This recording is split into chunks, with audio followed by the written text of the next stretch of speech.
for us, it was really nice because in a way we were in Canada, so we were kind of like outside looking in, and we were able to kind of look at the States and say, hey, you know, as we go back to the States, you know, what are we looking for? And this is in Vancouver? This is up in BC. Yeah. And so, you know, we just kind of sat down and said, hey, these are the things we're looking for as far as, you know, what do we need for the family? You know, what do we need for the kids? What do we need for careers? What do we need for community? You know, what do we need for family? And your own and then, mind. yeah, exactly. And you know, just like a lot of things, those are all, they all have their own weight that it's important to us. Yeah. And so we just looked at all of those variables and then started like cross-referencing communities that supported those things. Yeah. And it was kind of funny because Minneapolis came up on the top of the list. Yeah. Denver. We didn't put in the weather requirements. That was our problem. That's why Minneapolis kept coming up. Well, you're used to the cold, so. Very much so, yeah. Doesn't mean we enjoy it. Yeah.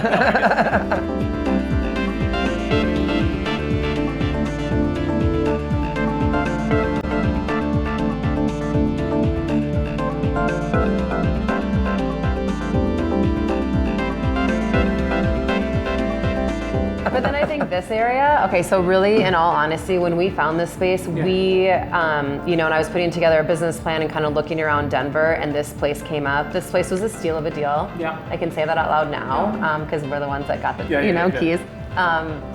But it it probably also wasn't perfect for what you wanted. It was not perfect at all. It was it looked completely different than it did now. But when I walked in, I'm like, this could be a vintage lounge. I knew the population of the area. I knew the population of the people that worked around here, but I didn't know who the people were in this neighborhood. And we opened, and we are like the vibe of this neighborhood. It's been a really amazing experience. So the clientele is what you hopefully thought it would? So much, even more, way more, like even way more. I mean, we have 30 to 55-year-olds, let's say, who like to party, but they like to go to bed by 10. Excuse me. That's awesome. So there are people.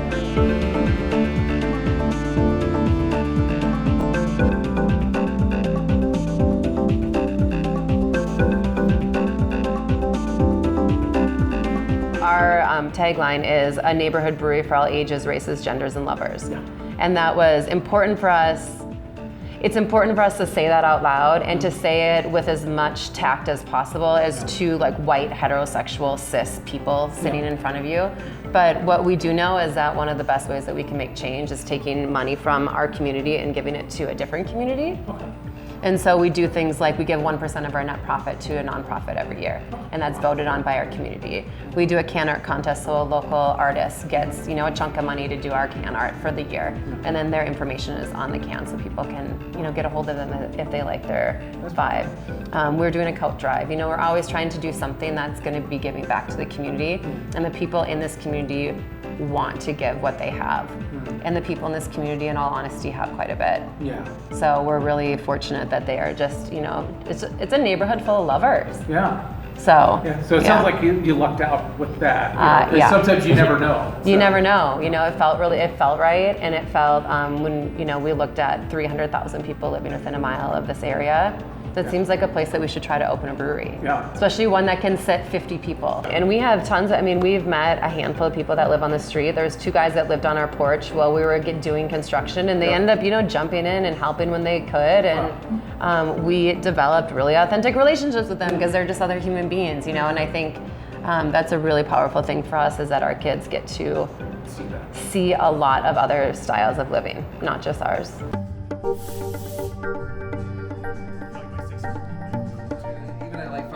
Shoots that have like we did brew dog, you go like this. Oh yeah. It hit that pile. So that's how I know my pile is huge in there. What's happening is like when I speed it up like that, it's like a vacuum cleaner there. It's drawing off that pile. There's such a I personally like imperial stouts. Like that's been a style that I've gravitated kind of, you know, since the beginning. You know, I started off drinking Two Hearted IPA from Bell's, and what ABV was that? The ABV on Two Hearted, I think that one's like a 6. So it's not standard. Yeah. I think it's actually 7, but that was what I drank, and I was really into West Coast IPAs, and I remember to this, I'll never forget, I guess, in a way, but summer of 2012, I kind of switched over to dark beers, Belgian beers, just a little bit more, kind of getting away from like heavier drinking and just kind of enjoying 1, 2, stronger, dark, sweeter beers. I've always had a little bit of a sweet tooth. And so I got away from the IPAs. It wasn't really into the bitterness. I kind of felt like they were kind of... Did it have to do with age? I found the older I get, my palate changes to that. I mean, it changes, but I just kind of found that like IPAs became one-dimensional. They were just kind of piney and tropical, and I was like, all right, whatever. And so I got into the dark beers, the Belgian beers, and I got a job at Founders, and I think Founders does fantastic beer, but I think they really excel at the dark beers, and did thoroughly enjoy that part of it. And so I really kind of do dark beers, and But does that enter in your selection? I have a potato stout that's in the tank right now. I have a porter I'm brewing this week. So we do always tend to have like a dark beer on. Yeah. How did that come to bear? I've been brewing potato beer since I started brewing. One of the guys that I brewed under, Rick Sauer, out of Superior, Wisconsin, he did a potato beer there. And I kind of thought that was a very cool, interesting So the potatoes act as a source of starch. Okay. So it adds like a nice creaminess to it, really nice mouthfeel. Very similar to like oats, flake barley, or lactose.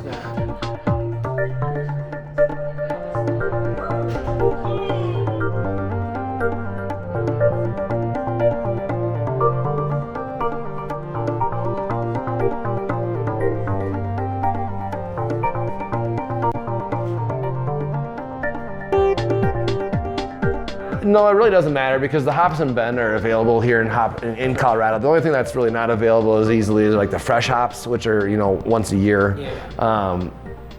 But the hazy style has kind of turned me back on to the IPAs.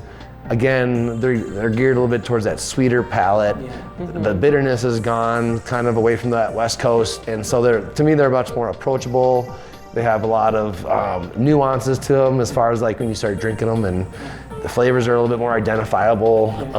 And so when we launched here, I wanted to launch with a hazy because it was a style that I had kind of grown to love over the last few years.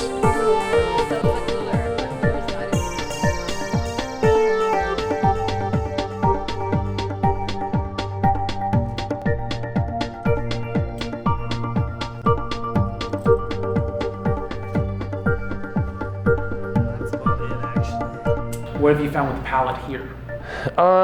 What's nice about the Denver market is it's a developed beer drinking market, and so they know the difference between good, bad, and great beer. For sure, yeah. And so you don't get away with, kind of. You get cold.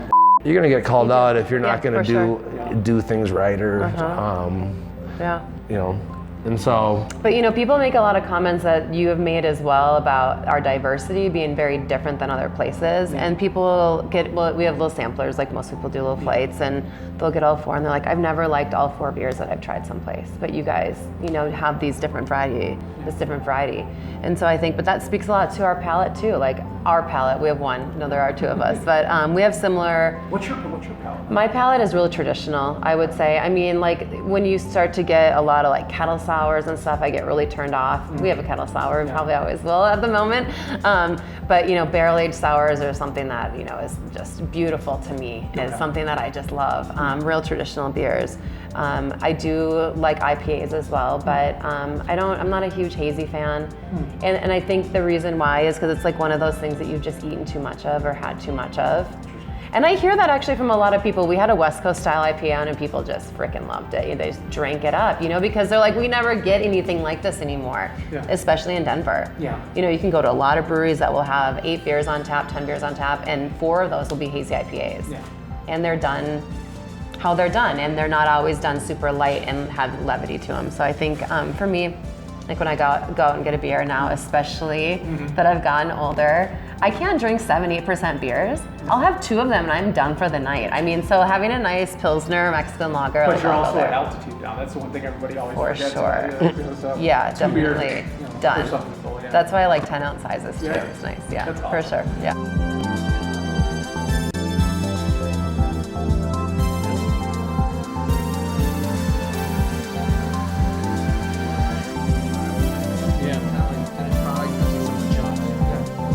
You know, for us, I think that I'd say we're more motivated by like the intrinsic value of connecting to the community and being tied to the neighborhood and becoming part of this neighborhood in a long-term way, where you're trying to continue to build that foundation, and you know, and not really kind of thinking about how to make it bigger and better and make more, but just to be content with what we have. But you have the ability. Yeah, Obviously, so I'm just for sure. If you want to talk to the business person about this, I'll answer this question. But so what we talked about is to open this spot up. So we have the next space next door, and so moving the brewing equipment, adding some more seating, you know, having just a natural event space because it's already on the other side of this wall or of this cooler. But that really just ties into wanting to be part of this community. This block that we're on right now, the fob place next to us in the crypt, has been very well known for turning over.